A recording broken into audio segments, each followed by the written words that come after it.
Hi there, my fellow Saggies. It's Jen here from tarotspirit.net. Thanks so much for joining me. What I'm doing here today is a spread for 2017. I think it's fun to take a peek ahead and see what sort of energies might be happening coming up this year. So I already shuffled because I feel rushed and it just saves a lot of time.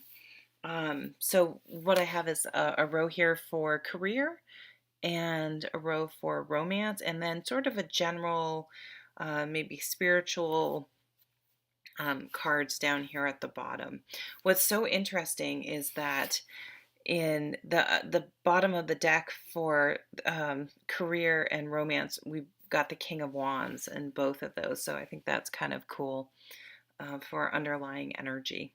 So let's just jump in and let's start with career. So we do have, actually, I'm going to take the decks away because they're hard to hold, honestly. Okay, so the King of Wands energy is he's my favorite. He'd be my favorite person to work for because he's so passionate and enthusiastic and motivating that he helps to keep you interested in work and whatever you're doing, even long after the excitement of maybe a project has gone away. Everyone's excited usually when at the beginning of things it's new, it's exciting, there's a lot of energy put into it, and then people sort of are just expected to keep on carrying on and stay enthused and keep it going, and that's not always easy to do. So his energy comes in and finds a way to keep you motivated and interested and keep things interesting, so you're motivated to keep doing your best and trying your best and excited to be doing what you're doing. So at the bottom of the deck, for me, this means this year you really want your career to mean something. You want to be working in a field that you're motivated, you're inspired. It's something want to expend energy doing. You want to get up and you look forward to doing it. Or you want to work somewhere where that's the type of energy in the area. It tells me that there will be a supportive work atmosphere for you. You may be getting together with a couple other people and tossing around the idea of starting a new business together, maybe doing something, branching out on your own, doing something on your own, being self-employed, or coming together with a smaller group around something that you're passionate about, that you're excited about. It could be a subset of coworkers, or you're maybe pulled in with a select group of people to work on a specific project this year. You're sort of selected out of the bigger group and pulled in. They kind of pull in the talent. You're one of the more talented people in there, and separated out to take on something special, which is kind of cool. That can be motivating. It can mean you make some really good friends this year with people you work with. You could even, with this King of Wands crossing both the career and the love life, you could start dating someone from work. Be careful. No. I mean, you just have to use your best judgment and discernment whether that's appropriate or not. Maybe you get together with someone at work and you start a business together as well, or branch out on your own. Those are all, I'm trying to just throw out lots of possibilities since there's so many people that read these readings. But it just show a friendly, supportive work atmosphere. So if things at work have been tense or not so great, or you don't feel excited to go there, I do feel like maybe there's a shift coming. Maybe there's a new boss that comes in. You may just get a new job. And I can read that we have the Chariot coming up, because you're like, I want to work somewhere where I enjoy the people I work with. I'm motivated to go to work, and maybe you just decide to change your job. And this card is the Hanged Man. It's all about a change in perspective and how you look at things. So that could play out in a couple different ways. It could be that you realize that maybe you have to shift how you look at work, how you think about your job, and it's Eckhart Tolle's book, A New Earth, that really talks about acceptance and being in the moment, accepting where you are, and it really can change how your attitude and how you feel when you're in a situation where, I mean, I'm sure there are tons of people that love their job, but a lot of people, we have to eat, we have to work, we have to make a living, and maybe it's not the absolute passion and love of your life. So maybe trying to do some real mindfulness and try to stay out of, if there is a catty group of people at work, staying out of that, staying above it, and not getting sucked into it, because it only takes a few people who just always have something negative to say or always talking about someone else to kind of drag you down. And it's kind of like that poisoning the well, it doesn't, and then you find yourself sort of worrying or thinking about or getting caught up in that. And I kind of feel like, the less I know, the better. I don't even want to know. Ignorance is bliss. I'm just going to go in and do my job and try to stay out of it. It could be that you have felt stuck in a job, and this is what motivates you to move on. I think this is going to be for a lot of us. And something shifts, and you're like, why am I staying here? What? Wait a minute. Why am I doing this? I want to work in something that I'm passionate about, with someone who inspires me, or I want to be that inspiring person for other people. And I'm going to turn things on its head, so to speak, and find something else. And the Chariot comes in, and that's what this card is all about: blazing a new path, a new trail, setting a course. This is a card of travel. Some of you may take a job where you have to travel. Some of you may have to travel for a new job, may have to move. But the lesson behind this card is, if you think about going on a trip, you plan it out. It very rarely do people just by accident go on a trip. It's not usually. It can be spontaneous, but it usually takes a bit of planning, and you at least pack a bag and put some coordinates into your GPS to figure out where you're going. But you are taking action to get in that car and drive where you want to go. So what do you want out of your career? Where do you want to go? And figuring that out, and then making a plan of how to get there. Leaving your job, taking a new job, doing something new, taking off in your own direction. But you're taking control of your career and what you want to do in your life, and steering. And this is tremendous energy. So this is a big deal. And it comes out of this major shift in perspective. And this is enlightenment. It's like you change how you're viewing work and career as a whole, and saying, I don't want to just have a paycheck. I don't want to spend all this time at work only to just wish the weeks away till the weekend and then dread going back to work. I don't want to do that anymore. So I have to really change how I think about career, what I want my career to be, how much money I need, how, like everything, and blaze a new path. So that when you're at work, or whatever you're doing, whether you go to work, you work from home, whatever it is you're doing, you're excited to be there, and you can motivate other people because you're doing something you're passionate about. So it doesn't even feel like work for the most part. It's like maybe something you do in your free time anyway, and really taking charge and making that happen.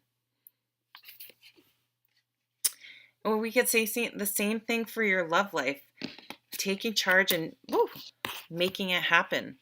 You want to be in a passionate relationship that you're excited to be in. And if you're not, then some things have to change. So this is a pretty strong message specifically for people in that situation that I just talked about. So this may not resonate for people that are in happy relationships, that just got married and are really happy, or so this is maybe more specific to people that are single, or maybe in a relationship that isn't going so well. So we have the Four of Cups, and this is just not being happy, being blah. Um, there's no passion. There's no King of Wands in a relationship where you're feeling the Four of Cups. It's depression. Maybe you're with someone who's depressed or has some anxiety or mental health issues that make it difficult to be around them.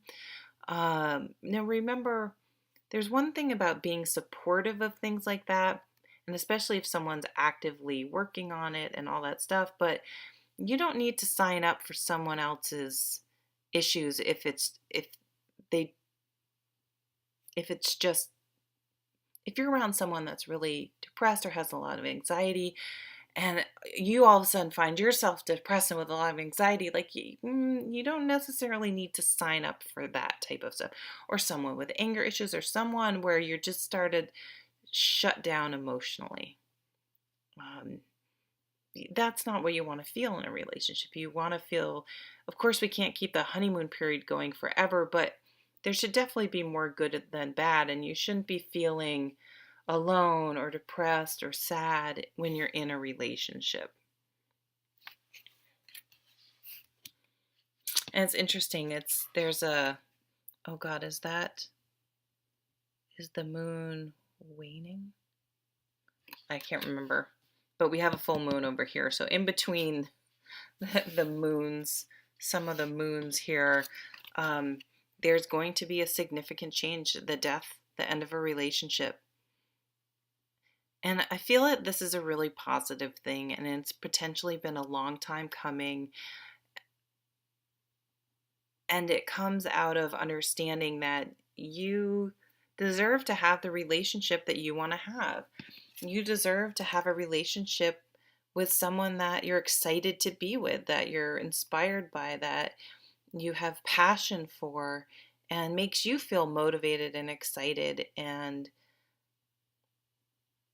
enthusiastic about living life. You want someone to live life with, not just sort of be blah and sort of go through the motions.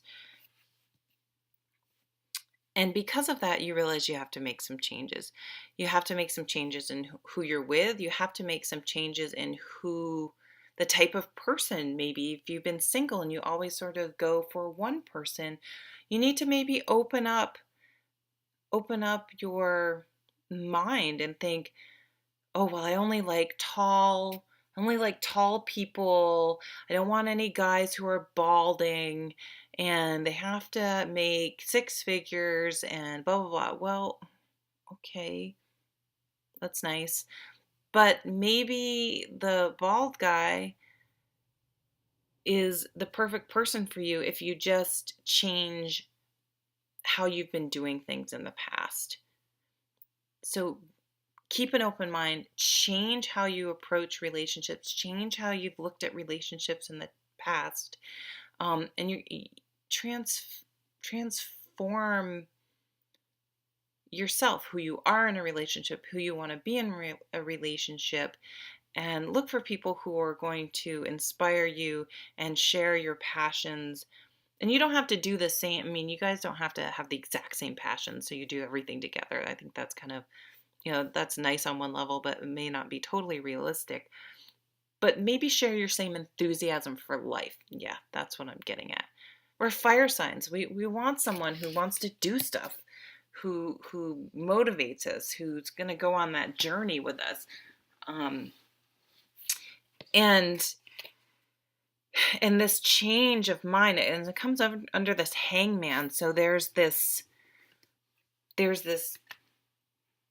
shift this year of sort of not accepting mediocrity. I can't, now that I thought about it, I can't I can't say it. You know what I mean?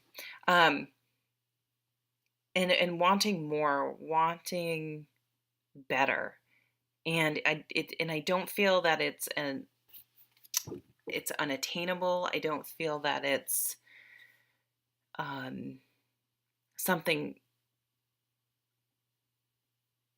too idealistic. I think it's not settling anymore and really getting clear what we're looking for. And it's probably something different than we've thought we wanted in the past. So that's sort of the shift that needs to take place. And we're going to walk away from things that no longer serve us emotionally. So a lot of people that are in unhappy relationships are going to walk away from them because they're going to take a chance. They'd rather take a chance on being alone, so they're open to meeting this person that wants to live an enthusiastic, passionate life with them than staying with someone and just not being emotionally fulfilled. So taking a chance so that we're free to find the relationship that really is best for us.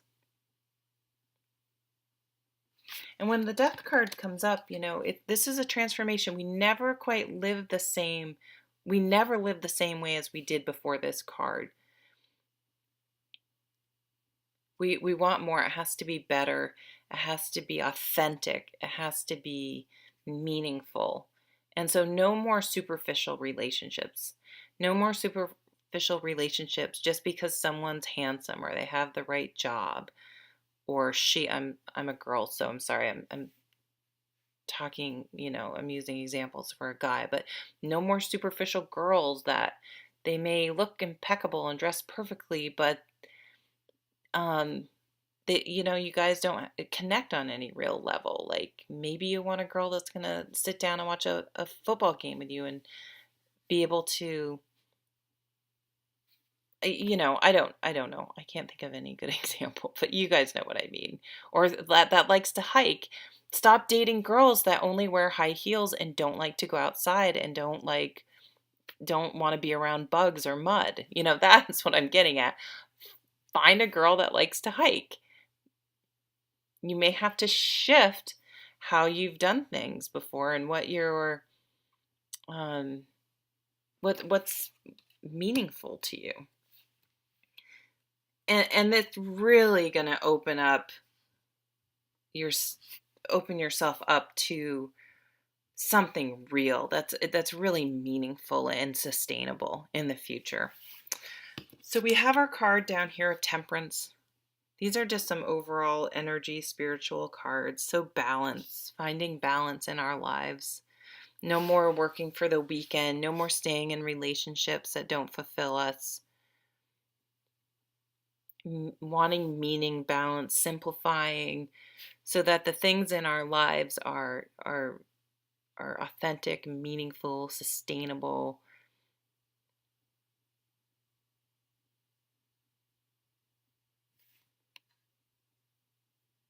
I always sort of frown on this card a little bit because I kind of feel like it's like, yeah, I know, I gotta have balance, gotta have balance. Like I feel like it's unattainable because who's ever completely balanced all the time? But I think that's the point. No one's ever perfectly balanced. It's always a give and take, and you're always sort of, you know, going back and forth, and that's okay. So I think just having a realistic understanding of that card has helped me embrace it more. No one's perfect. No one's in complete balance. We're just always sort of teetering on either side, and that's okay. Just keep on swimming, right? Keep swimming. Keep on swimming. It's okay that we just got to keep swimming. Um, we have our honeymoon. This is what I call the honeymoon period card. I love this card. And it makes a lot of sense. It's this there's an overall shift in our passions, or we become motivated in a different way, where we want things this year that we're excited about and that are meaningful, and we're no longer going to tolerate superficial and time sucks that we're not into. It's exhausting, doing stuff day after day, being in a relationship that's not right. It just drains our energy, and we want to have as much energy to be able to put it towards things we are passionate about and we do want to spend our time on. And there's a lot of emotional maturity we're going to gain throughout this year by doing this. It's okay to we're going to have to put ourselves out there. I think we're going to have to take a chance on a career that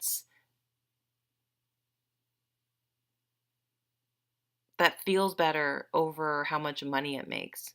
I mean, we may consider taking a little pay cut. We may consider taking a risk and starting our own business. But we know that feeling good emotionally is worth it, because we're doing something that has meaning. It will be worth it to take this sort of risk. And same thing in love. How big of a risk and how emotionally mature do you have to be to walk away from a relationship? And it doesn't even mean it's a horrible relationship, but if it's just not right, and this is something that deep down inside you've known for the people that this is for, it isn't right, and you've just stayed and stayed and stayed, and you're going to have the courage to say, no, I need more. And it's not fair to the other person either. If you don't want to be in a relationship with someone who's just sort of too afraid to leave and stringing you on. I mean, you don't want to find out that someone's been unhappy for 3 years and just didn't have the courage to leave. And for the single people, again, really figuring out what you really do want, and looking at past relationships and saying, boy, I always dated, I can see now that I sort of gravitated towards this type of person, and now I'm beginning to understand that they didn't work out because, some of these basic incompatibility issues, they were just there right from the start. I could see that. Or I always held my heart back a little bit. And now you're like, I'm going to give it a shot. I'm going to, just because a past relationships didn't work, doesn't mean this one won't. And I'm going to give it a shot, and I can deal with whatever happens emotionally, because I'm in a better place in my life now, and I'm more mature and able to handle things as they come. Now, I absolutely love this final overall energy. This was at the bottom of the deck for this row, is the Fool. And that's kind of what all of this is about. Going after our passion, striking out on a new path, doing something new and different. I think all of that, I know very little astrology. I'm taking a class right now, so I'll probably butcher this. Feel free to correct me, but we've been having Saturn in our sign, and I believe it leaves this year. And I think we really learned a lot of lessons. I know it's been pretty tough for me, and it's been a tough couple years, but I really learned how strong I am. I really learned how far I've come with being able to be emotionally mature and try to keep my enthusiasm up during difficult times. But I think I really, really became crystal clear what I will accept and what I won't accept, and what's truly important and worth my time and energy, and what isn't, and to let that stuff go. There's a lot of letting go this year. This Death card and the Eight of Cups is all about letting go and starting out in a new direction. So I could see a lot of us completely changing careers, moving, leaving relationships and starting new ones. And it may be, they may be relationships where other people are like, huh, I've never seen them together. But then they realize, like, wow, they're perfect for each other. We really figured some things out. You know, that dang Saturn really did do its job and required us to really figure some things out and do the work even when we wanted to flee and we didn't want to do it. And now that we've done the work, we can flee with this Fool card and move ahead, but with a really clear idea of what we're doing. This isn't just a foolish Fool card. This is okay, I've really figured some stuff out, and I have to move ahead on these things because this is what's truly important for me moving forward. So it looks like a really expansive year by the end of 2007. We're going to really be moving in some exciting new directions. Awesome. Really great reading. Thank you so much for stopping by, and I'll see you at the next reading. Thanks.